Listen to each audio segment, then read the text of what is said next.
T'hésites entre débit immédiat et différé pour ta nouvelle carte bancaire? Voici ce que tu dois savoir avant de choisir. Avec le débit immédiat, tes paiements par carte sont débités au fur et à mesure. Alors qu'en débit différé, tous les paiements que tu as effectués jusqu'au 28 du mois sont débités le dernier jour ouvré de ce même mois. Et tes paiements après cette date seront débités à la fin du mois suivant. Tu n'es donc prélevé qu'une seule fois par mois et du montant total de tous tes achats.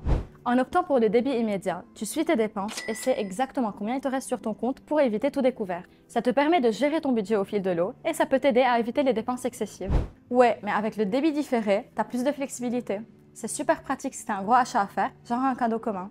Tu peux l'acheter même si tu n'as pas l'argent sur ton compte à ce moment-là, puisqu'il sera débité qu'à la fin du mois. Tu as donc le temps d'être remboursé par tes potes avant même d'être prélevé. En débit immédiat, c'est sûr que chaque achat peut affecter ton budget. Tu dois planifier soigneusement tes grosses dépenses pour éviter de passer dans le rouge, ce qui peut parfois être stressant. En débit différé, tu ne dois pas en profiter pour vivre systématiquement au-dessus de ton budget. Tu évites le découvert au fil du mois, mais il ne doit pas te guetter à la fin du mois. Pour bien anticiper, tu peux bien sûr consulter tout au long du mois le montant qui sera prélevé. Tu l'as compris, le débit immédiat, c'est l'idéal si tu veux garder le contrôle et éviter les découverts. Mais si tu préfères avoir une vue d'ensemble sur tes dépenses et que tu sais bien tenir ton budget, le débit différé peut être fait pour toi. Dans tous les cas, choisis l'option qui correspond à tes habitudes d'achat et à tes revenus. Et comme d'hab, si tu as d'autres questions, pose-les-nous en commentaire et on y répond sans filtre.